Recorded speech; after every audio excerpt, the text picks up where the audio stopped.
ربع الحقيقة قبل ما أطلع فاصل واستقبل ضيوفي. نادي ديكيرنس، نادي ديكيرنس من أندية الدقهلية الحقيقة.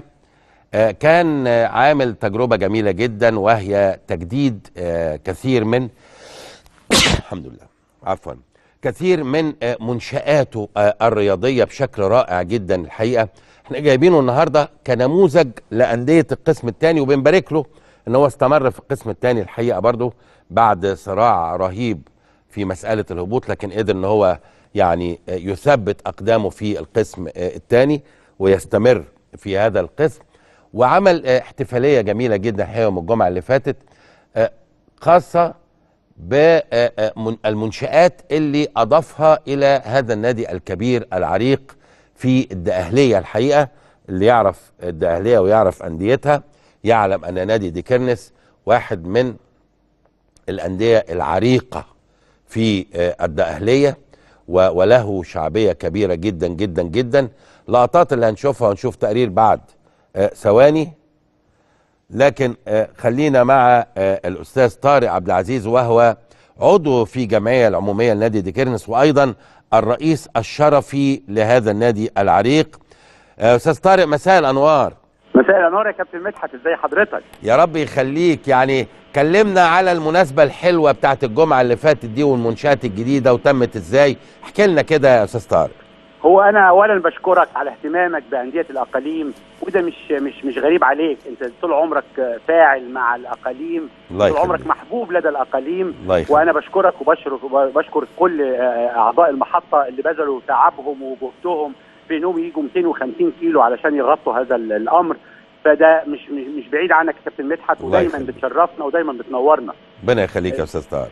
الأمر الثاني يا فندم إنه يعني هذا النادي من النوادي اللي أسست سنة 1946. نعم. ونادي عريق لمدينة عريقة. الحمد لله الحمد لله في الفترة القصيرة الأخيرة اللي بيشغلها مجلس الإدارة الحالي استطاعوا أنهم يطوروا المبنى الاجتماعي ويطوروا حمام السباحة ويقيموا حمام، ما كانش فيه حمام سباحة، ويقيموا قاعات جيدة لأعضاء الجمعية العمومية.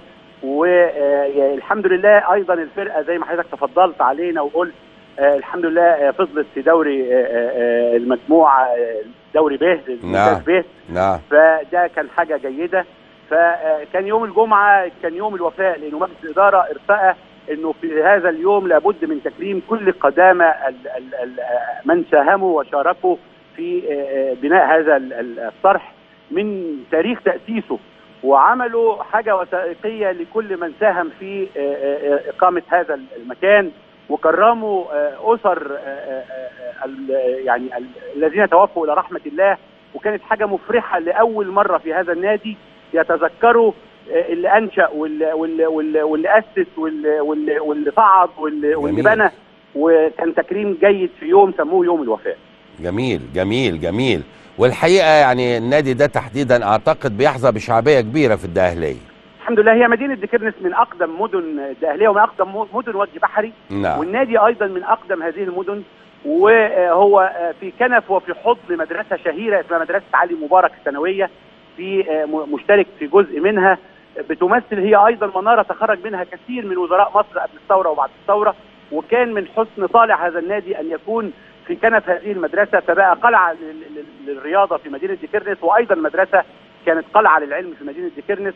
والحمد لله احنا يعني أعضاء مجلس إدارة على قلب رجل واحد، رئيس مجلس إدارة والسيد نائب رئيس مجلس إدارة الأخ السيد مخيمر، وكل الأعضاء الأستاذ محمد نور الدين والمستشار وليد بيش الناوي، وكل الأعضاء عبد الفتاح الشربيني وعبد الله، وكل الناس. بصراحة مجلس إدارة هائل انه استطاع. والله يا فندم على فكره انا هقولها لك بلغه الفلاحين، الشطره بتغزل برجل صحيح صحيح صحيح. النادي ده ما عندوش اي موارد، ومع ذلك الحمد لله الحمد لله بيعمل المنشآت اللي مش موجوده في كثير من نوادي مدينه المنصوره ومش موجوده في كثير من نوادي القاهره. الحمد لله قدروا انهم ينجحوا وقدروا انهم يعملوا حاجه جيده. وانا بشكر حضرتك جدا جدا على اهتمامك بالاقاليم، وده املنا فيك. وكنت بتمنى انه يبقى يعني الفكره اللي بيتبناها الاخ العزيز الاخ ايهاب طلعت في دعم هذه النوادي بشكل لامكانيه اذاعه مبارياتها والترويج ليها، مقابل انه يبقى يستطيع انه يعمل موارد جيده ويدعم هذه الموارد. نعم. يا ريت حضرتك يبقى يعني تشوف الفكره دي حاضر. وتتبناها لانديه كثيره محرومه من الموارد ومحرومه من الدخل ومحرومه من الامكانيات، في ظل صناعه انت الوحيد اللي تستطيع كتير بتقول ان هذه الصناعه محتاجه لمال، والمال مش متوفر لانديه الاقاليم في القسم دي يا فندم، محرومه. وكان تقريرك في الاول واستجابه الاستاذ عصام الامير لدور الترقي، يا ريت هذه الاستجابه تنضم ايضا الى الفرق دي اثناء الدوري وهي بتلعب، حتى يكون لها موارد. حاضر، بشكرك يا استاذ طارق، وبالتوفيق دايما ان شاء الله. توفيق ان شاء الله. اخيرا برضو حابين نسال نائب رئيس نادي ديكيرنس الاستاذ سيد مخيمر. مساء الانوار يا استاذ سيد. الو، السلام عليكم. يا اهلا وسهلا، مساء الانوار. اهلا يا كابتن مدحت، مساء الانوار، كل سنه وحضرتك طيب. وانت طيب. يعني سؤالي الاخير لحضرتك، السنه الجايه بقى هل هتدعموا الفريق عشان يبقى ما بنصارعش لعدم الهبوط، لا بنصارع من اجل الصعود؟ والله يا كابتن مدحت، احنا موجودين في مجموعه فيها انديه عتيده في الدوري الممتاز، امثال نادي بلديه المحله ونادي غزل المحله ونادي المنصوره. وفي ظل امكانيات النادي احنا عندنا ندره في الموارد وامكانيات النادي المحدوده، قدرنا الحمد لله ان احنا نكون جهاز فني كويس، وان احنا نجيب مجموعه لعيبه كويسه في ظل الامكانيات المتاحه، وان احنا نبقى على الفريق في الدرجه الاولى الحمد لله. وبنستعد دلوقتي ان شاء الله على طول للموسم اللي جاي باذن الله، من خلال ان احنا ان شاء الله بنحاول نشوف نوعيه لعيبه كويسه اضافه على الفريق اللي موجود عندنا. مجلس الاداره ما بيدخرش جهد، بعض الداعمين للنادي بنوجه ليهم الشكر وبنشكرهم ان هم برضو مهتمين، وبنناشد المسؤولين من اتحاد كوره ومن وزير شباب ورياضه ومن السيد الوزير محافظ الدقهليه بنظره لانديه الاقاليم اللي فعلا بتعاني علشان تستمر في ظل الامكانيات اللي موجوده. صحيح. بشكرك يا استاذ سيد، وبالتوفيق ان شاء الله. بشكرك شكرا جزيلا. يعني الحقيقه القينا ضوء على نادي عريق وكبير هو نادي ديكيرنس. نتمنى ايضا نشوف تجارب مشرقه ومضيئه في انديه اخرى خاصه بالمنشآت، حمامات السباحه، الحاجات اللي بتثري هذه الانديه الحقيقه. وايضا اكيد المهندس خالد عبد العزيز مؤكد له دور مع هذه الأندية، وأيضا لابد من توسيع دوره أكثر وأكثر ليشمل كل الأندية، خاصة العريقة اللي ليها تاريخ وليها جماهير زي نادي ديكيرنس. لدينا تقرير حول هذا النادي، ثم إلى فاصل حتى أستقبل ضيوفي الكبار وتحليل لمباريات القسم الأسبوع 32، ولكن بعد الفاصل.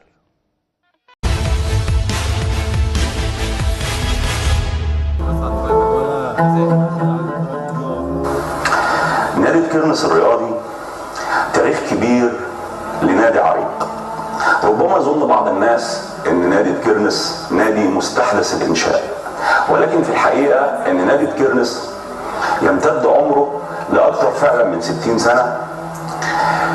في الاربعينيات من القرن الماضي فكر ناس يقدموا خدمه لاهالي ديكيرنس بانشاء نادي رياضي ثقافي اجتماعي. مر بمراحل كتير وبتطورات كتير وبفترات انتعاش وبفترات ركود فرضتها ظروف البلد من حروب، وفرضتها تواجد بعض مجالس الادارات اللي اثروا بشكل ايجابي جدا جدا جدا، واللي كان لهم دور بارز علشان النادي يوصل للي واصل ليه. يجوز ان كان في فترات ما كانتش على المستوى المأمول او هنترك للناس تقييمها. النادي ده بيمتلك مجلس اداره فاعل جدا، لديه جمعيه عموميه جيده جدا وعدد ضخم. نادي عريق من سنه حاجه و40 تم تاسيسه. يعني تعرض لمسائل كثيره يمكن ما اخدش حظه زي باقي انديه الدقهليه. يعني للاسف احنا ما عندناش فريق في الممتاز الف في الدقهليه. حسينا ان احنا محتاجين حاجتين، محتاجين نقول لكل من ساهم في بناء هذا النادي شكرا، احنا فاكرينك، قصرنا معاك لكن ان شاء الله مش هنقصر.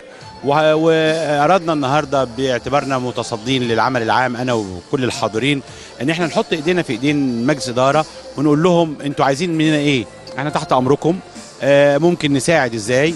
ممكن نقف في ظهر النادي ده ازاي؟ لانه النادي ده احنا كلنا خرجنا واحنا اطفال واحنا صغيرين، كلنا كنا موجودين جواه واعتقد انه جه الدور ان احنا نرد لهذا النادي جزء من فضله علينا. الانجازات مش على قد الطموح اكبر، لكن هي خطوه على الطريق. زي ما حضرتك شايف الحمام السباحه، شايف الصاله، شايف النادي الاجتماعي، الحمد لله في خطوات جيده. ان شاء الله نبقى في تقدم، لكن الرساله اللي بنوجهها النهارده ان احنا عايزين نعمل في داخل هذا النادي بروح الفريق، زي ما رساله الرياضه بتتحدث عن روح الفريق. اللاعب لوحده مهما كان جيد مش هيقدر يجيب جول، الفريق كله هو اللي بتبقى نتيجه الماتش بتبقى محسوبه للفريق كله. احنا عايزين كمتصدين للعمل العام والعمل الرياضي والعمل الشعبي والعمل الاجتماعي ان احنا نعمل بروح الفريق.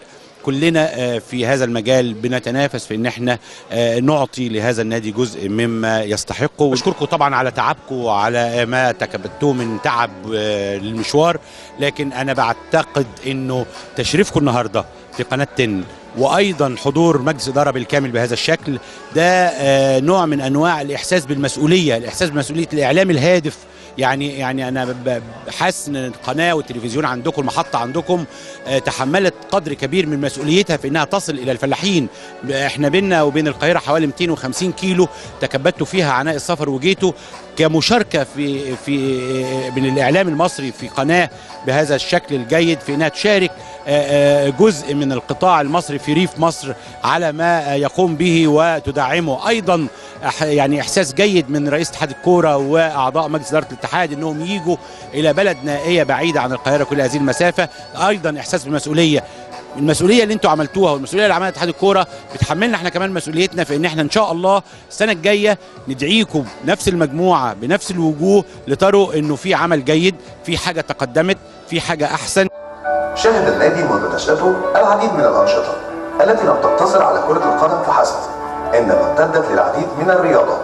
ولا ننسى عبد الرحمن عبد الجليل الحاصل على المركز الثاني على مستوى الجمهورية في رياضة الدراجات الهوائية في فترة الخمسينيات، والتي أثرت بدورها على انتشار ظاهرة قيادة الدراجات بيلي كيرنس. ولا ننسى أيضا الكابتن علي محمد سيد أحمد بطل الجمهورية في المصارعة الروماني، مؤسس لعبة المصارعة بالنادي في فترة الخمسينيات، والذي تخرج على يده العديد من الأبطال أمثال المرحوم حمدي شريف رحمه الله، وكان بطل الجمهورية في المصارعة في فترة الثمانينات، وآخرين أمثال أحمد عثمان، محمد كيرة، وفادي عباس. شهد النادي فترتين من الركود في تاريخه، الأولى منذ عام 1967 لما شهدته مصر من الحروب المتعاقبة، والثانية استمرت لمدة 12 عام لتنتهي في عام 2011 ليشهد النادي انطلاقة جديدة في شتى المجالات الرياضية والاجتماعية والإنشائية.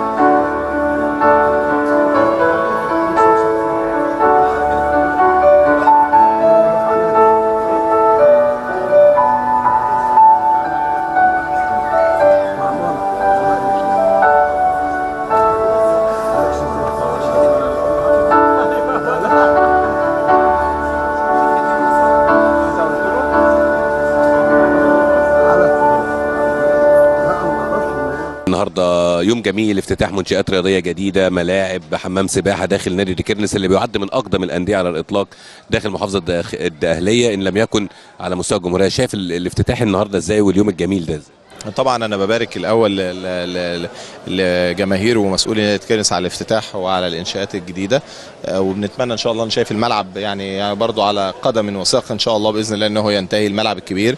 ياما انا يعني حضرت فيه مباريات ودربت وكسبت وخسرت على الملعب ده، فباذن الله يعني طبعا انا ببارك لهم اول حاجه على الطفره اللي موجوده في نادي كيرنس. يمكن مش هيحس بيها، يمكن اللي جاي برضو من القاهره وبتاع بيبقى شايف ان يعني منشأ وشايف ان هو عادي، لكن يحس بيها اللي جه المكان قبل ما يبقى بالشكل ده. فطبعا في تطور مش عايزه كلام. نتمنى كل انديه الاقاليم انها يعني يكون فيها دايما استمرار وتقدم زي اللي احنا شايفينه هنا في دي كيرنس. بطلب من الكابتن مدحت وبطلب من كل الاعلاميين العظام يعني انهم يهتموا بانديه الاقاليم، لان الكوره انديه القسم الثاني والثالث والرابع هم ما عندهمش متنفس، بلاد فقيره وضعيفه ما لهاش متنفس ثاني غير كره القدم وغير النشاط وغير نادي وغير قاعده زي اللي احنا قاعدينها دي. احنا النهارده بصدد وجودنا في مشروع من ضمن المشاريع اللي هي الاستثمار الرياضي بالانديه على اساس توفير الموارد الذاتيه للانديه للصرف، لان الانديه زي ما انت فاهم بتصرف مبالغ كبيره على الالعاب كره القدم والالعاب اللي موجوده والانشطه، فبتحتاج موارد ماليه كتير. عندنا ملعب كره القدم جاري تنفيذ التنجيل الصناعي فيه بمبلغ كبير، وده من ضمن انجازات الوزير خالد عبد العزيز. تحياتي للكابتن مدحت، وحشتني كتير يا كابتن مدحت، وانا منتظر دعوتك في البرنامج الجديد باذن الله. طبعا نادي كيرنس نادي كبير ومدينه كبيره، واحنا بنرعى يعني او مش بنرعى، بنهتم بكل الانديه مصر. حاجه بتشرف طبعا ان يكون في ملاعب جديده وحمامات سباحه والى اخره، بتضيف اضافه لمنظومه الرياضه عموما مش كره القدم خاصه. احنا بنلبي اي دعوه في اي مكان، يسعدنا طبعا احنا كل ما نشوف انشاءات جديده او منشاه جديده، دي بتسعد اتحاد الكوره ورجال اتحاد الكوره. هنيكوا طبعا قناتين اضافه كبيره وكاست محترم، كلكم الحقيقه يعني خبرات معانا على مدار ال5 سنوات اللي فاتت من 2010. بهني يا كابتن مدحت واستاذ محمد نصر وكل العميل طلع طبعا على العوده خدمه الرياضه، لان الرياضه محتاجه فعلا ضخ استثمارات جوه النشاط الرياضي. نعاني من ازمات شديده، كنتوا تيجوا النهارده تغطوا النادي عريق. الحقيقه نادي كيرنس نادي من النادي العريقه اللي موجوده في كوستين منطقه الدهليه، هي اكبر منطقه بعد القاهره واسكندريه من حيث عدد الانديه الجمعيه العموميه 18 نادي. النادي الكيرنس من زمان الحقيقه في مجلس اداره سابق كان محترم برئاسه الاستاذ احمد راضي، عملوا شغل محترم جدا، عندهم استاد، عندهم ملعب، عندهم نادي في القسم الثاني كويس جدا محترم. في دعوه النهارده افتتاح منشات جديده، حمامات سباحه، قاعات افراح، قاعات محترمه. فالتواصل مع الجمعيه العموميه مهم جدا من غير ما يكون هناك هدف، ونتناقش برضه في الامور الخاصه بكره القدم. في اعضاء جمعيه عموميه جايين، منطقه الدهليه موجوده. شايف انه تجمع كويس، كلمه محترم. وصل للقسم الثالث ضعف مره ونص القسم الاول والثاني، يعني وصل 185 نادي قسم ثالث، 16 مجموعه في 14 في كاس مصر، والقسم الثاني 80 بقى انت النهارده وحاولنا نعمل وقيعه ما بين القسم الاول والثاني والثالث، واصبحت الدنيا رايحه في اتجاهات مصالح شخصيه. كرسي عايز اخد الكرسي ده عايز 120 صوت، ازود اعضاء القسم الثالث، واخرهم الموضوع الخاص بالقسم الرابع صعود 54 نادي فجاه بقرار. وده يا ريت يعني نبقى نفتح له مجال مع الكابتن مدحت كراجل مهتم بالمجال وخبره، ومعانا في اتحاد الكوره 10 سنين، وكنا دايما بنتناقش في المواضيع دي دايما في الصعود والهبوط، وكان دايما مهتم بيها. اتمنى انه يفتح هذا الموضوع من خلال قناه تن الرياضيه والمجال الرياضي مساء الانوار، لانه موضوع مهم. بشكر طبعا مجلس اداره نادي كيرنس، ويمكن نادي كيرنس من الانديه العريقه موجوده في المنصوره. طبعا انا مبسوط فعلا فيها، حاسس ان فعلا ان في طفره فيها. انا قلت يمكن انا بدايه عملي في اتحاد الكوره ان اي مجلس اداره او اي عضو من مجلس اداره اتحاد قصدي اي نادي لو بلغ رئيس الاتحاد بدعوه لحضور اي افتتاحات او اي حضور اي مباراه حتى داخل النادي، طبعا اكيد هلبي الدعوه. ويمكن دي من ضمن الحاجات اللي انا باخدها مع كل الانديه اللي بتبلغ فيها دعاوي ليها. أنا بشكر طبعا أكيد اهتمامات مجلس إدارة بتطوير مكانه، ده مهم جدا، وخصوصا ان المكان اللي احنا قاعدين فيه ده دلوقتي عرفت طبعا من المجلس الإدارة ان دي كانت عبارة عن قطعة أرض مهملة ملهاش تواجد، لكن النهارده أصبحت صرح كويس جدا، هيبقى في عائد على النادي أكيد.